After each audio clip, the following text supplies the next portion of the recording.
नमस्कार साथियों, गायत्री पीजी महाविद्यालय सांचौर में और मेरे प्रिय विषय भूगोल में आप सभी का स्वागत है। मैं खेतपाल जांगीड़, आप और हम मिलके भूगोल विषय को पढ़ाएंगे, लेकिन उससे पहले विषय के बारे में अपन थोड़ी सी चर्चा कर लें तो ज़्यादा बेहतर होगा। विषय जो भूगोल है अपना, आर्ट्स स्ट्रीम के सभी विषयों में बहुत ही महत्वपूर्ण विषय हैं। इस विषय को कंपटीशन के हिसाब से भी महत्वपूर्ण माना जा सकता है और एकेडमिक जो पढ़ाई है उसमें दूसरे आर्ट्स के विषयों की तुलना में अगर नंबर लाने की बात हो तो उस हिसाब से भी यह विषय बहुत ही महत्वपूर्ण है।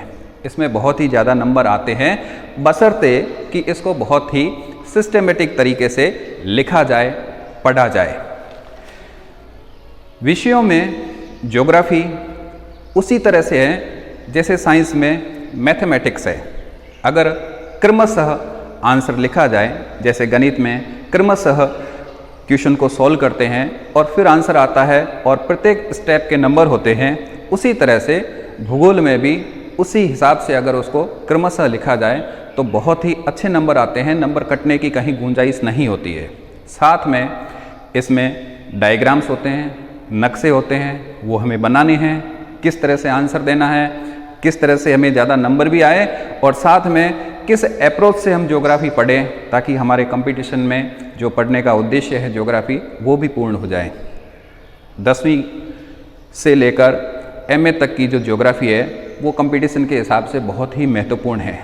11वीं और 12वीं क्लास का जो भूगोल है वो भी कंपटीशन में आता है। साथ ही first year, second year, third year और एमए तक की ज्योग्राफी है, ये विषय पर फोकस करते हुए, विषय विशेषज्ञ बनाते हुए जो उच्च लेवल की परीक्षाएं हैं जैसे आरएस और आईएएस है, इनके लिए अगर इनको गौर से पढ़ा जाए तो बहुत ही महत्वपूर्ण विषय के रूप में और बहुत ही महत्वपूर्ण आपको सफलता दिलवाने में कारगर है। ये कंपटीशन और थ्योरी, इन दोनों की पढ़ने की जो स्टाइल है, अप्रोच है, वो अलग अलग है। विषय एक ही है, विषय आप भूगोल ही पढ़ रहे हैं, लेकिन इन दोनों के पढ़ने और पढ़ाने के तरीके में बहुत अंतर होता है। एक उदाहरण है कि जो थ्योरी पढ़ने, जो एकेडमिक सिलेबस है, उस थ्योरी और उस एकेडमिक सिलेबस को तैयार करने में जो माहिर स्टूडेंट है वो ज़रूरी नहीं कि कंपटीशन क्लियर कर पाए। हो सकता है वो गोल्ड मेडलिस्ट बन जाए, बनते भी है, और ये ज़रूरी नहीं कि जो सभी गोल्ड मेडलिस्ट होते हैं वो कंपटीशन टॉप करते हैं, ऐसा नहीं होता है। थ्योरी पढ़ना, आंसर लिखना वो एक अलग चीज़ है, कंपटीशन के अप्रोच से पढ़ना वो एक बिल्कुल अलग चीज़ है। तो भूगोल को आप, मेरी रिक्वेस्ट है, मेरा सजेशन है आप सभी बच्चों से कि दोनों अप्रोच से पढ़ना। उस अप्रोच से पढ़ना जिससे हमारे थ्योरी में भी बहुत अच्छे नंबर आए और उसी अप्रोच से के साथ में वो चीज़ें और ऐड करते जाना जिससे हमारी कंपटीशन की तैयारी भी होती जाए, तो हमें दोहरा लाभ होगा। बच्चों, कंपटीशन आज का जो ज़माना है उसमें जो परीक्षाओं का पदानुक्रम है, जिसमें सबसे नीचे अगर लिपिक ग्रेड, क्लर्क ग्रेड, एलडीसी से लेकर अगर हम ऊपर के पदानुक्रम की तरफ चलें तो संघ लोक सेवा आयोग की जो आईएएस की परीक्षाएं होती है, राजस्थान में राज्य लोक सेवा आयोग की परीक्षाओं के साथ में आरपीसी की जो परीक्षाएं होती है, उन सब का सिलेबस लगभग अब एक जैसा है। और इस एक जैसे सिलेबस में अब विषय, केवल एक विषय में महारत हासिल करना पूर्ण नहीं है, उससे नौकरी नहीं मिलेगी।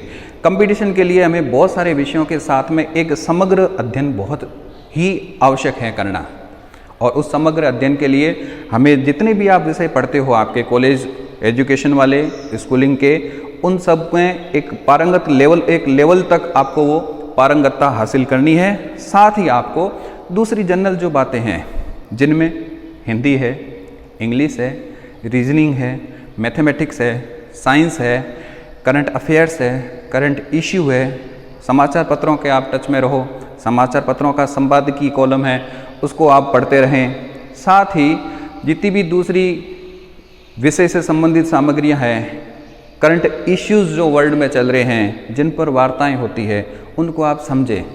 समझने के बाद में उनको दिमाग से उनको एनालाइज करें कि ये कैसे हैं, इसका कारण क्या है, ये क्यों होती है और इसके पीछे मूल उद्देश्य या मूल जो समस्या या इश्यू वो क्या है, उसको समझेंगे तो आपकी कंपटीशन क्लियर करने की जो संभावना है वो कई गुना ज़्यादा बढ़ जाती है। वो एक अप्रोच होती है कंपटीशन की तैयारी की। और आप जो थ्योरी के हिसाब से पढ़ते हो, जो आपका सिलेबस है, उस सिलेबस को आपको अच्छे से तैयार करना है। उस सिलेबस में जो आपके टॉपिक है, उस टॉपिक को आप कैसे प्रेजेंट करें ताकि आपके नंबर ज़्यादा आएँ। देखिए बच्चों, सारा खेल प्रेजेंटेशन का है, चाहे कंपटीशन हो और चाहे आपका एकेडमिक जितने भी एग्ज़ाम्स हैं वो है, कॉलेज के एग्ज़ाम्स हैं। प्रेजेंटेशन बहुत महत्वपूर्ण होता है। एग्ज़ाम कंपटीशन के दो अलग अलग फॉर्मेट में होते हैं। एक तो होता है जिसमें आप जो है ओमार सीट से एग्ज़ाम 1 स्टेप होता है, जिसमें ओमार सीट से एग्ज़ाम को क्लियर करते हैं और ज्वाइनिंग पा जाते हैं। और दूसरा फॉर्मेट होता है वो रिटर्न होता है, 3 स्टेप का होता है, जिसमें आप पहले प्री पास करोगे, फिर आप मेंस क्लियर करोगे और फिर इंटरव्यू होता है। प्री पास करना वही ओमार सीट वाला एग्ज़ाम होता है, 1 स्टेप का होता है, जिसमें या तो पास या फेल 2 ही बातें होती है। आपको केवल बबल्स करने, गोले करने होते हैं सही आंसर पे। दूसरा आपका जो लिखित एग्ज़ाम होता है, बात वही प्रेजेंटेशन की यहाँ पर आ जाती है कि आपको आंसर को किस तरह से प्रेजेंट करना है, और जो सबसे बेहतरीन तरीके से प्रेजेंटेशन देता है अपने आंसर का, वही क्लियर होता है। तो वही प्रेजेंटेशन आपको कंपटीशन में भी देना होगा। अगर आप RAS की तैयारी करते हैं और या फिर IAS की तैयारी करते हैं या संघ लोक सेवा आयोग की दूसरी परीक्षाओं की तैयारी करते हैं जिसमें मेंस होता है, जिसमें लिखित परीक्षा होती है, तो उसमें आपको उसी अप्रोच से काम करना पड़ेगा। और अगर वही अप्रोच आप कॉलेज की परीक्षाओं में अप्लाई करते हैं तो भी बहुत ही अच्छे नंबर आते हैं, और आपको पढ़ना उसी अप्रोच से है।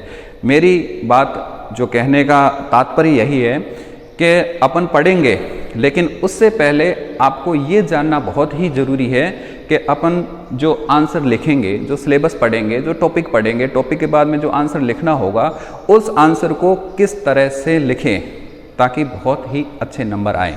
हमारा उद्देश्य पढ़ने का, अच्छे नंबर, अच्छे मार्क्स, अच्छे परसेंटेज लाना ही है, साथ में नौकरी लगना भी है।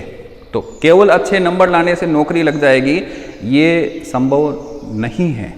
आपको अच्छा पढ़ना है, अच्छे नंबर लाने हैं, लेकिन साथ में आपको कंपटीशन के हिसाब से भी उस सब्जेक्ट को उसी समय पढ़ना है ताकि दोनों उद्देश्य पूर्ण हो जाए और आपकी नौकरी लग जाए। अंतिम उद्देश्य पढ़ाई का मेरे हिसाब से ज्ञानवर्धन तो है ही, साथ में नौकरी लगने का है। और जो बच्चों आप जो पढ़ाई करते हो, आपके ऊपर जो परिवार के जितने भी सदस्य हैं उनकी आशाएं बंधी हुई है। माता पिता है, वो इतना खर्चा करते हैं, आपको पढ़ाते हैं, आपको आगे बढ़ने के लिए प्रोत्साहित करते हैं, तो आपकी भी ये जिम्मेदारी बनती है कि उनको उनकी आशाओं के अनुरूप फल दें। वो तो तभी होगा जब आप पढ़ेंगे, मेहनत करेंगे, और आपको पढ़ना ही तो है, और वो भी सिस्टमेटिक तरीके से स्मार्ट स्टडी करेंगे तो आपको ज़्यादा बेनिफिट मिलेगा।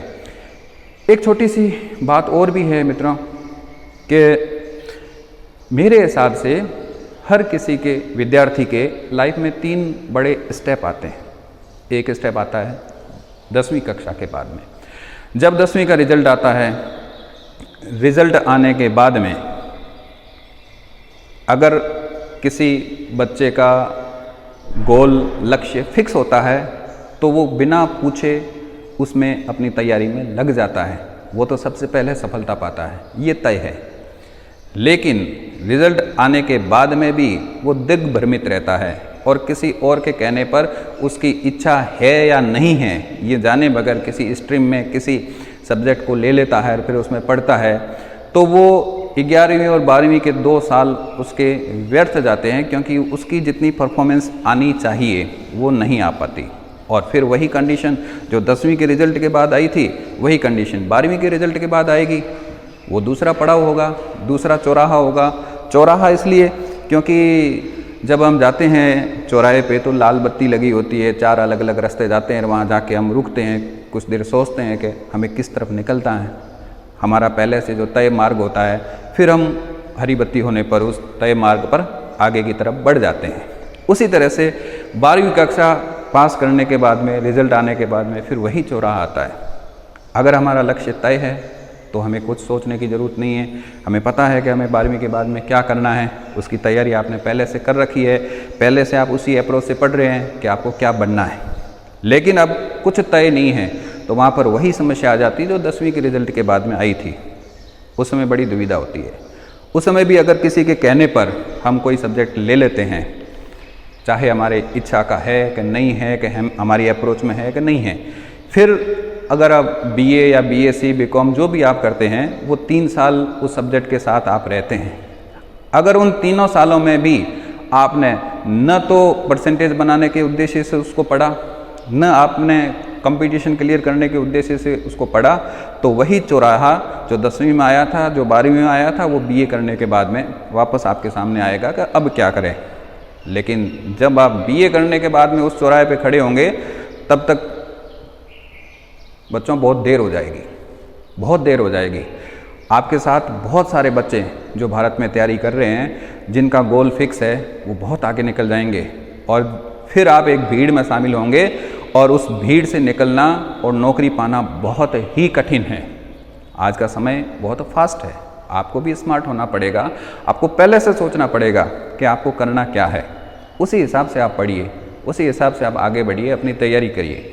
अगर आप पहले से गोल डिसाइड नहीं करते हैं, पहले से नहीं सोचते हैं कि आपको क्या करना है, किस स्ट्रीम में जाना है, आपका इंटरेस्ट क्या है, उसके हिसाब से आप नौकरी की तैयारी कर रहे हैं कि नहीं कर रहे हैं, आप गाइडेंस लीजिए।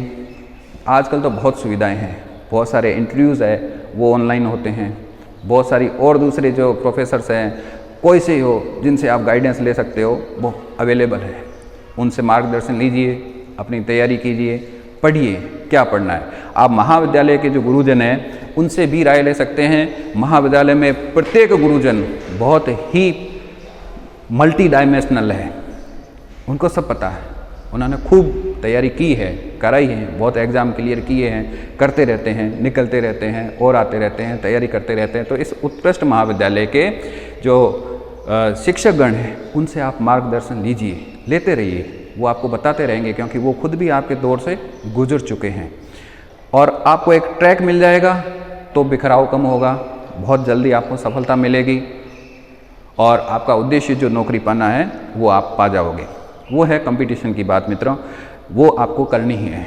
तो मैंने आपको कुछ बेसिक चीज़ें बताई है कंपटीशन के लिए कि आप सब्जेक्ट पढ़ें, वो तो पढ़ना ही है, लेकिन सब्जेक्ट के पढ़ने की अप्रोच को थोड़ा सा चेंज कीजिए, उसके साथ साथ कंपटीशन की अप्रोच को ऐड कीजिए। थ्योरी पढ़ेंगे, कैसे आंसर लिखना है आपको कॉपी में, वो तो करेंगे, उसकी तो बात करनी है, सिलेबस हमें उसी से तैयार करना है। लेकिन साथ में जो कंपटीशन है उसके लिए भी कैसे आपको पढ़ना है, क्या क्या चीज़ें तैयार करनी है, वो भी हम पढ़ते रहेंगे साथ में। दूसरी बात मित्रों, जो आपका एकेडमिक कैरियर है उसको आप परसेंटेज बनाते हुए उसको भी बहुत अच्छा करें। कहने का मतलब है आजकल प्रत्येक एग्ज़ाम के लिए बहुत ज़्यादा भीड़ होती है, बहुत भीड़ होती है, और जितना एग्ज़ाम छोटा होता है, छोटे लेवल का होता है, उतनी ही ज़्यादा भीड़ होती है, और जितना बड़ा एग्ज़ाम होता है उतनी भीड़ कम होती है, क्योंकि उसमें छंटे हुए कुछ विद्वान लोग ही पहुंच पाते हैं जिनको वास्तव में कुछ करना है। फालतू भीड़ वहाँ पर नहीं होती है। तो जितनी ज़्यादा भीड़ होती है उसकी तैयारी उतनी ही गवर्नमेंट को ज़्यादा करनी पड़ती है, दिक्कतें उतनी ही ज़्यादा आती है सरकार के सामने, और स्वयं विद्यार्थी को भी उतनी ही दिक्कत होती है। और कई बार तो ऐसा होता है कि एक एक पॉइंट पर हज़ारों विद्यार्थी फंस जाते हैं। फिर उसमें जब नंबर भी बराबर हो तब देखा जाता है एज को, जो सबसे बड़ी एज का होता है उसको पहले लेते हैं, और जो छोटी उम्र का होता है उसके पास और भी कई मौके होते हैं, उसको मानते हुए बड़ी उम्र वाले को पहले ले लेते हैं।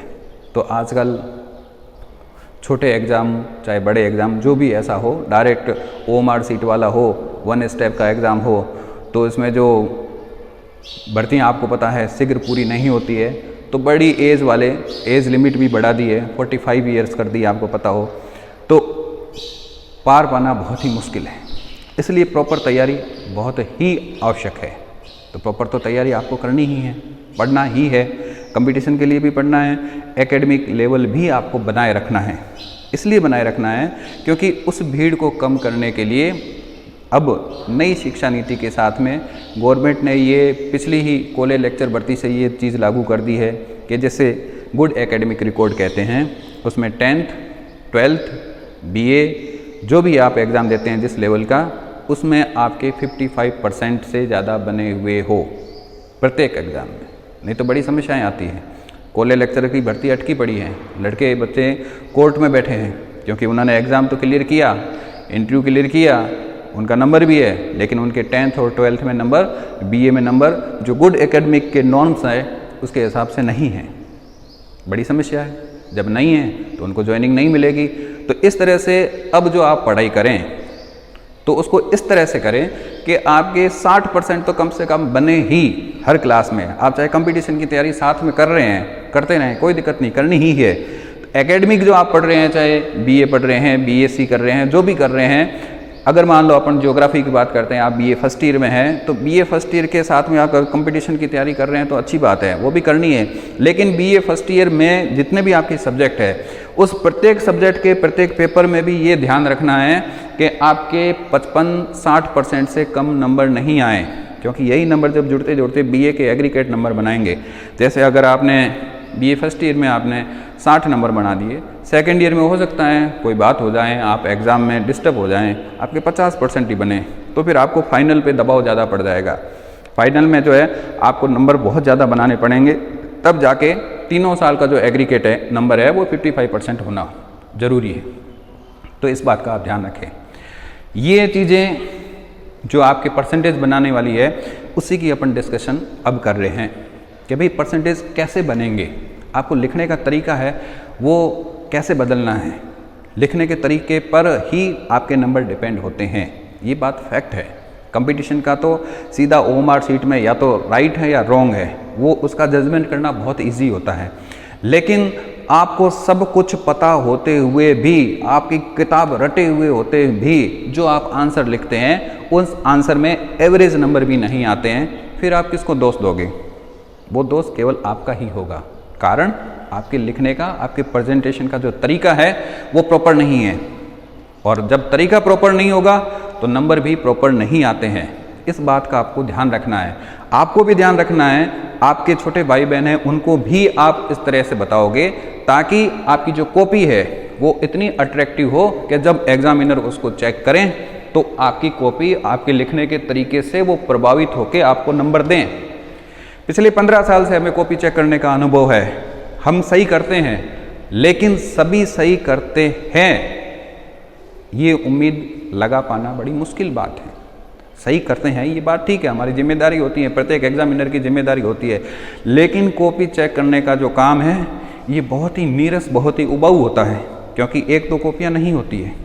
कॉपियों के 300-300 कॉपी के बंडल है वो कहीं आते हैं, और पीछे से प्रेशर होता है कि जल्दी रिजल्ट डिक्लेयर करना है, तो हम ज़्यादा समय ले नहीं पाते हैं।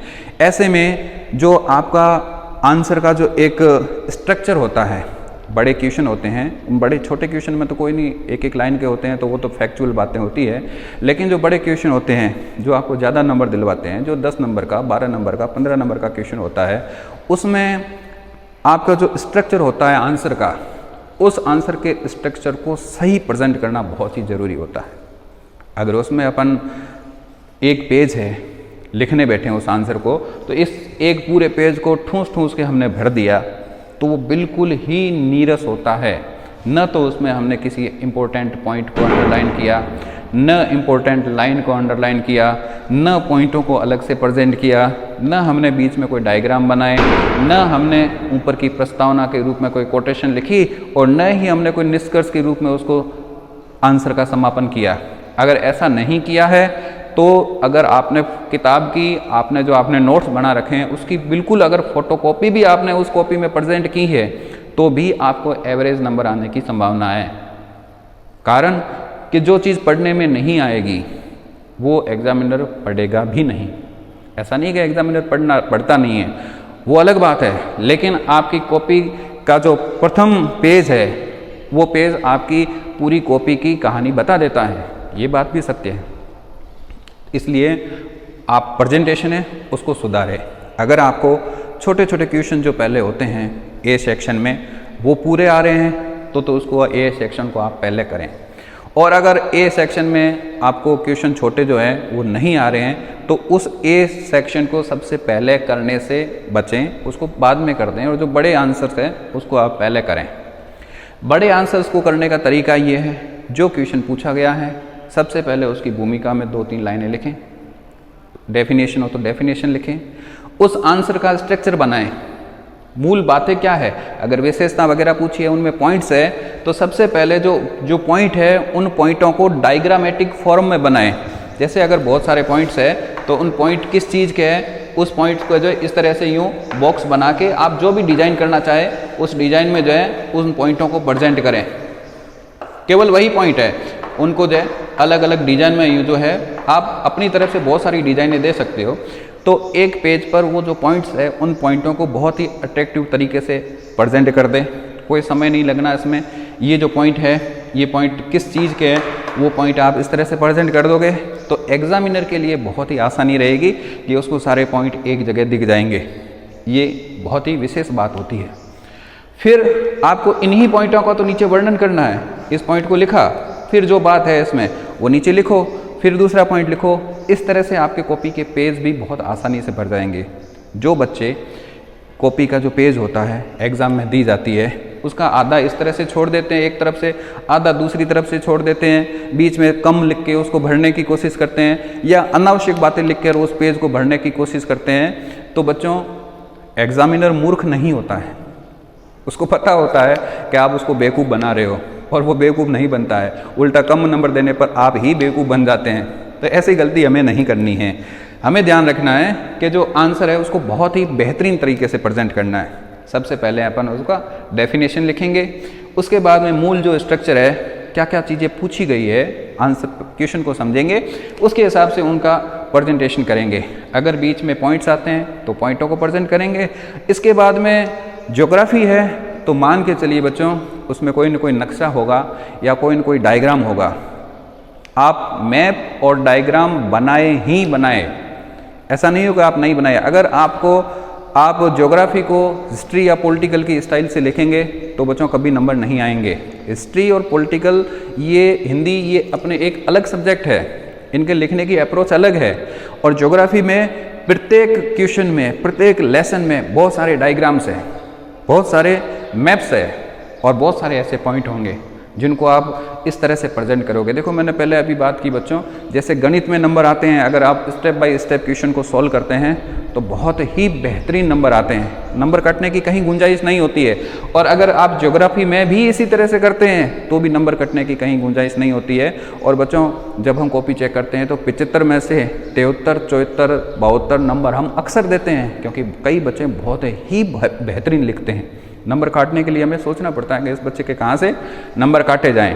तो आपसे भी मैं वही ट्रिक शेयर करना चाहता हूँ आपके साथ कि भाई इस तरह से आंसर दे आप, आपका जो आंसर है इतना ज़्यादा अट्रैक्टिव, प्रभावित होना चाहिए कि उसको देखते ही एग्जामिनर खुश हो जाएगा, बच्चे ने बहुत बढ़िया लिखा। बल्कि लिखा तो वही है, एक जो पूरा पेज भरता है बच्चा वही उसने पढ़ा है, और आप जो लिख रहे हो वो कोई अलग नहीं लिख रहे हो, बात तो वही है, वही डेफिनेशन उसने भी लिखी होगी, वही पॉइंट उसने भी एक साथ ठूंस के भरे होंगे। और मैप और वो समय बचाने के चक्कर में मैप और डायग्राम जो होते हैं वो उसने नहीं बनाए और सारांश उसने लिख दिया, उसने बल्कि आपसे 2 पेज एक्स्ट्रा भी लिख दिए, लेकिन उसके नंबर और इस तरह से लिखे हुए जो आपके आंसर है उसमें बहुत ज़्यादा अंतर होगा। आपका आंसर बहुत ही अच्छा माना जाएगा और आपको बहुत अच्छे नंबर मिलेंगे। हमारा उद्देश्य नंबर लाना है। एकेडमिक जब आप पढ़ाई कर रहे हो कंपटीशन के अलावा, तो उसमें अपना उद्देश्य नंबर लाना ही है। और ये जो फॉर्मेट है, ये फॉर्मेट आपके जो मैं बात कर रहा था 3 स्टेप के एग्ज़ाम है, संघ लोक सेवा आयोग और राज्य लोक सेवा आयोग की जो RAS की भर्तियां हैं, जो IAS की भर्तियां हैं, उसमें अभी भी सब्जेक्ट है, अभी भी लिखित में आपको लिखना पड़ता है। तो जब आप लिखित में लिखोगे तो इस तरह से आप प्रेजेंट करोगे तो आपको बहुत ज़्यादा नंबर आएंगे।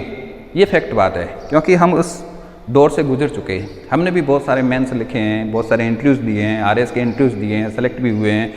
लेकिन साथ साथ जो लिखने का तरीका है वो आपको विशेष तौर से ध्यान रखना है। तो ये तो बात रही इस प्रेजेंटेशन की। दूसरी बात, ज्योग्राफी है, इसमें जो आप पॉइंट पढ़ेंगे अपन, जैसे यूनिट है, यूनिट के हिसाब से प्रत्येक जो पॉइंट होगा वो पॉइंट हम पढ़ते जाएंगे साथ में, तो साथ में आप उसका एक की नोट्स बनाते जाएं। की नोट्स का मतलब ये होता है कि जैसे आप एक चैप्टर पूरा पढ़ रहे हैं, आपने एक पूरा चैप्टर पढ़ा, ज्योग्राफी का पढ़ा, दूसरे सब्जेक्ट का भी मान लीजिए आपने पढ़ा, पढ़ने के बाद में क्या क्या पॉइंट उसमें से निकल के आए, क्या क्या बात उसमें से निकल के आई, जैसे मैं आपको ये समझाने की कोशिश कर रहा हूँ वैसे ही वो बात कह रहा हूँ कि जो आपने एक पूरा चैप्टर पढ़ा, उस चैप्टर में किस थीम पे चैप्टर होता है, कोई ना कोई थीम होती है चैप्टर की। जैसे मान लीजिए ज्वालामुखी है, तो ज्वालामुखी क्या होता है उसका आपने अर्थ लिखा, उसकी डेफिनेशन लिखी, उसकी विशेषताएँ वो पॉइंटों में लिख दी, फिर उसके उद्गार के कारण है वो आपने पॉइंटों में लिख दिए, उसके प्रभाव है वो पॉइंटों में लिख दिए, उसके दुष्प्रभाव है वो पॉइंटों में लिख दिए। ठीक है, तो इस तरह से वो जो सारा जो पॉइंट्स वाला जो काम है वो आपके कॉपी के रजिस्टर के एक पेज में सिमट जाएगा। फिर जब आप उसको पढ़ोगे, आपको ज्योग्राफी पढ़ने में कल्पना शक्ति का बहुत ज़्यादा उपयोग करना है, चीज़ों को समझने में। कैसे भूकंप आता है, मान लीजिए ये टॉपिक है, कैसे ज्वालामुखी आता है, कैसे हवाएं चलती हैं, क्या क्या पृथ्वी के घूर्णन के नियम हैं, कैसे घूमती हैं, जो भी प्रभावित डालने वाली बातें हैं, चाहे स्थल मंडल की हो, जल मंडल की हो, वायुमंडल की, वायु की, आपको इससे कल्पना से, इमेजिनरी से समझना है। आप जब समझोगे उसको पहले, और उसके बाद में आप जो पॉइंट्स है उन पॉइंट को वापस समझने की कोशिश करना। जब आप की नोट्स बना लोगे, आपने पढ़ा, समझा और आपने की नोट्स बनाया, उसके बाद में जब दोबारा उसका आप पुनरावृत्ति करोगे, वापस उसको पढ़ोगे, तो जब आप इस तरह से की नोट्स को पढ़ोगे तो आपको समय है वो बहुत ही कम लगेगा और आपकी वो चीज़ें रिकॉल होती जाएगी। तो प्रत्येक लेसन है, उस प्रत्येक लेसन के, प्रत्येक टॉपिक के आप इस तरह से की नोट्स बनाते जाएं, तो मेरे ख्याल से आपका जो सिलेबस है, जैसे बीए फर्स्ट ईयर का भौतिक भूगोल का सिलेबस है, वैसे तो किताब बहुत बड़ी है, लेंदी है, लेकिन सिलेबस के हिसाब से, की नोट्स के हिसाब से अगर आप पढ़ते हो तो आपके 30-35 पन्नों में ये पूरी सिलेबस, पूरी किताब है वो सिमट जाती है पॉइंट्स के हिसाब से।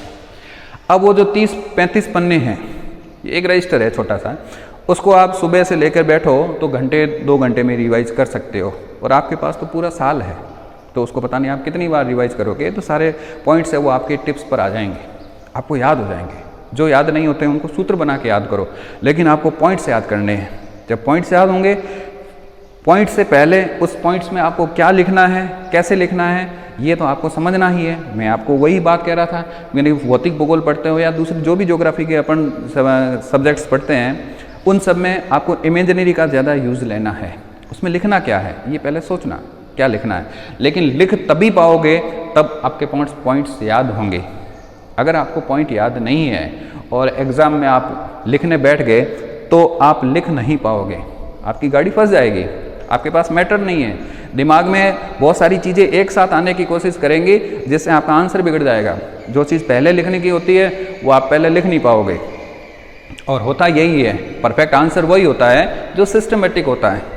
जो पहले लिखने की बात होती है वो पहले लिखो, जो बाद में लिखने की बात होती है वो बाद में लिखी जाती है, लेकिन आप सही तरह से नहीं लिखोगे तो आपका आंसर बिगड़ जाएगा और ऐसे में नंबर अच्छे आने की कोई गुंजाइश नहीं रहती। तो यहाँ पर मेरा आपको समझाने का यही मतलब है कि बच्चों जब पढ़ो, लेकिन उसको थोड़ी सिस्टमेटिक अप्रोच से पढ़ लो।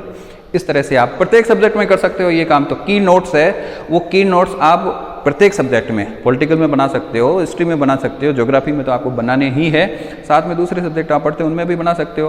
पूरा जो चैप्टर है उस चैप्टर को पढ़ो, उसको समझो, उसकी प्रत्येक बिंदु है उस पर गौर करो कि इसमें क्या क्या लिखना है और कैसे लिखना है, इस बात को मन में रखो, और फिर ये पॉइंट्स है वो रट लो।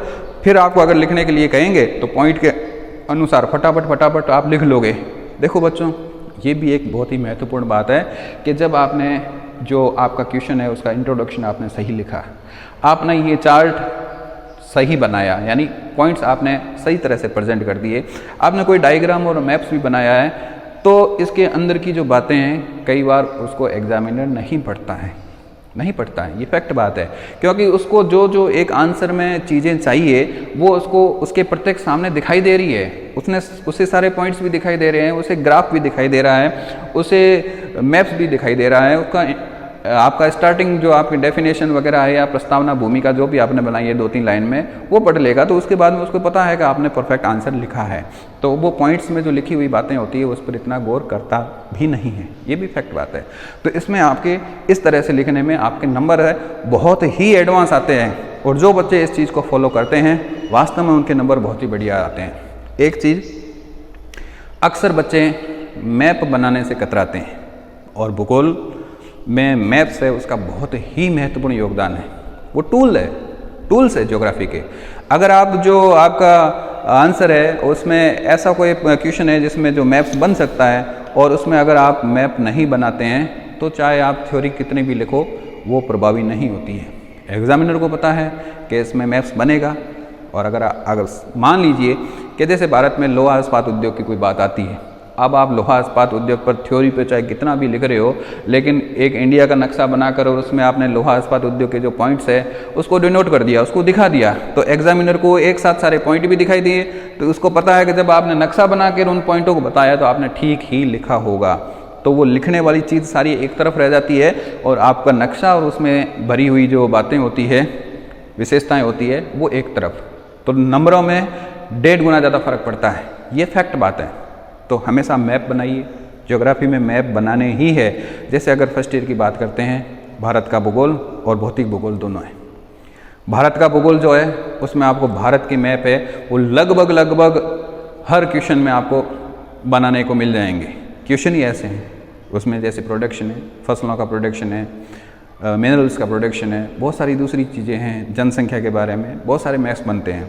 तो आपको भारत का नक्शा है वो तो चुटकियों में बनाना आना चाहिए, विश्व का नक्शा आना चाहिए, राजस्थान का नक्शा भी आना चाहिए, लेकिन वो तो रही भारत के भूगोल की बात। दूसरा आपका जो ये भौतिक भूगोल है, इस भौतिक भूगोल में मैप की तुलना में अगर मैप बनेंगे तो विश्व का मानचित्र आपको है उसकी प्रैक्टिस करनी है, वो बनानी ही है, जहाँ जहाँ जरूरत होगी वहाँ आपको बनाने हैं। साथ में इसमें डायग्राम बहुत सारे बनेंगे, तो आपको डायग्राम बनाने हैं, डायग्राम तो बनाने ही है। जितने ज़्यादा डायग्राम बनाओगे, मैं तो कह रहा हूँ भौतिक भूगोल में आप लिखो कम, और डायग्राम से जितनी ज़्यादा अपनी तरफ से, खुद की तरफ से, अगर किताब में नहीं है तो खुद की तरफ से भी डायग्राम बना के उसको प्रेजेंट करने की कोशिश करो। जितने ज़्यादा डायग्राम के माध्यम से वो चीज़ें बताओगे भौतिक भूगोल में, उतने ही ज़्यादा नंबर है, उतने ही ज़्यादा नंबर है, ये फैक्ट बात है। अपने का नंबर ही लाने हैं, अपना उद्देश्य ही नंबर लेना है। तो उस तरह से आप अप्रोच है उसको यूज़ करना। साथ में कई बार ऐसा होता है, कई बच्चे हैं केवल एक ही पेन से, जैसे ब्लू पेन आपने लिया है तो उसी ब्लू पेन से पूरी कॉपी को भर देते हैं। अरे भाई दूसरी पेनें काम में लो, ब्लैक पेन है उसका यूज़ करो, ब्लैक पेन यूज़ करो, ग्रीन पेन कहीं कहीं यूज़ कर सकते हो, और सबसे बेटर तो ये होता है जो हाइलाइटर होते हैं अलग अलग कलर के, वो रखो। आपने कोई भी नक्शा बनाया, फटाक से उसमें बड़े वाले हाइलाइटर से कलर भर दो। आपने ऐसा चार्ट बनाया, इसके अंदर फटाक से जहाँ जहाँ पॉइंट है वहाँ उसको कलर भर दो, ठीक है। जितना ज़्यादा आप अपने आंसर को अट्रैक्टिव बनाओगे उतने ज़्यादा नंबर है, और कोई मना नहीं करता है, ऐसा कोई बैंड नहीं है कि आप कलर नहीं ले जा सकते, हाइलाइटर नहीं ले जा सकते, आप ले जाओ। जब आप करोगे इससे काम, आपकी कॉपी अपने आप दूसरों से अलग हो जाएगी, और एग्जामिनर को अपने आप लगेगा कि इस बच्चे ने काम किया है, इसने मेहनत की है। तो अपने को काम तो उतना ही करना है, उसमें कोई समय अतिरिक्त नहीं लगने वाला है, लेकिन हमें इस तरह से काम करना है। साथ में हाइलाइटर का प्रयोग करना है, अलग अलग कलर्स वाले पेन का उपयोग करना है, जिससे हमारे जो है लिखने के जो तरीके हैं उसमें बदलाव आए और हमें अच्छे नंबर आ जाए। ये तो रही हमारी एकेडमिक वाली बात, जो हमें कॉलेज के सिलेबस को कंप्लीट करने के साथ में करनी है। लेकिन जब यही टॉपिक आप सिलेबस को कंप्लीट करने के लिए पढ़ेंगे तो उसी टॉपिक में कुछ और चीज़ें जो आपके कंपटीशन के लिए महत्वपूर्ण होती हैं होंगी, उसको भी नोट करते जाएं। मैं हूँ ज्योग्राफी में पढ़ाऊँगा, मेरे साथ और भी सर हैं, वो आपको पढ़ाएंगे, जो भी पढ़ाएं वो सारी बातें बताते हैं, सभी बातें बताते हैं। दूसरे सब्जेक्ट वाले भी वो सारी कंपटीशन वाली अप्रोच वाली बातें बताते हैं, आपको समझाते हैं, तो आप उनको मानें, क्योंकि वो आपके दौर से गुजर चुके हैं, उनका अनुसरण करें, आपके फ़ायदे की बातें हैं। तो इस चीज़ को आप मानें, इसका अनुसरण करें, और जैसा वो मार्ग बताएं उसके अनुसार चलें। मार्गदर्शन लें, व्यक्तिगत मिलें, कोई समस्या हो कॉलेज में संपर्क करें, सब्जेक्ट से रिलेटेड कोई समस्या हो तो व्यक्तिगत आकर उसका सॉल्यूशन करवाएं। सारे अवेलेबल हैं, महाविद्यालय में अवेलेबल है, फ़ोन पर अवेलेबल है, ऑनलाइन अवेलेबल है, उसका उपयोग करें। जहाँ तक हमारी आपको सहयोग करने की अप्रोच है हम करेंगे, पीछे नहीं रहेंगे। हमारा उद्देश्य ये है कि आप कम समय में नौकरी लगो, और जो कामना मैं आपके लिए कर रहा हूँ शायद आपके परिवार वाले, आपके भाई बंधु माता पिता भी यही चाहते होंगे कि आप बहुत ही जल्दी नौकरी लग जाएं और घर वालों का सहारा बने। तो आपको कंपटीशन की तैयारी छोड़नी नहीं है, कंपटीशन की तैयारी करनी ही है। साथ साथ में आपको न्यूज़ है, मैगज़ीन्स है, ये सारी चीज़ें पढ़ता जाना है, पढ़ते ही जाना है। इंग्लिश है, हिंदी है, साइंस है, रीजनिंग है, मैथमेटिक्स है, ये तैयार करनी ही है, किसी भी हालत में तैयार करनी है। क्योंकि केवल जो आपके सब्जेक्ट है, ये सब्जेक्ट आपको गोल्ड मेडलिस्ट बना सकते हैं। उस गोल्ड मेडलिस्ट की डिग्री को आप दीवार पे लगा लेना, उससे नौकरी नहीं मिलेगी। नौकरी तो आपको कंपटीशन की तैयारी करने से मिलेगी। और आजकल कोई सा भी कंपटीशन है, उसमें सब्जेक्ट एक तरफ और बाकी ये सारी चीज़ें हैं वो एक तरफ। बाकी सारी चीज़ों में बाकी सारे जो मिक्स सब्जेक्ट है, जिसमें कंप्यूटर का भी नॉलेज हो और जो मैंने अभी आपको बताया हिंदी, इंग्लिश, रीजनिंग वगैरह, ये सारे महत्वपूर्ण हैं। 2 एग्ज़ाम होते हैं, 2 पेपर होते हैं। अगर आपको प्योर सब्जेक्ट का कॉलेज का लेक्चरर भी बनना है, जिसमें केवल आपको सब्जेक्ट ही पढ़ाना है, लेकिन उसको भी क्लियर करने के लिए 2 पेपर हैं, जिसमें एक तो आपका सब्जेक्ट है और दूसरे पेपर में ये सारी जनरल बातें होती है। आपको स्कूल व्याख्याता बनना है, उसमें भी ये दोनों पेपर है। एक तो आपका विषय में पारंगत होना बहुत ही महत्वपूर्ण है, और इसके साथ में आपको दूसरी चीज़ें हैं जिनमें ये हल्की हल्की चीज़ें, साइंस है, करंट अफेयर्स है, इश्यू है, इनमें भी पारंगत होना पड़ेगा। देश दुनिया की जानकारी रखनी पड़ेगी आपको। ये तो नौकरी लगने के लिए आजकल बहुत ही महत्वपूर्ण है कि आप जनरल अवेयरनेस रखें, रखनी ही पड़ेगी, तब जाके आप सफल होंगे, अन्यथा सफल होने के चांसेस बहुत ही कम हैं। धन्यवाद।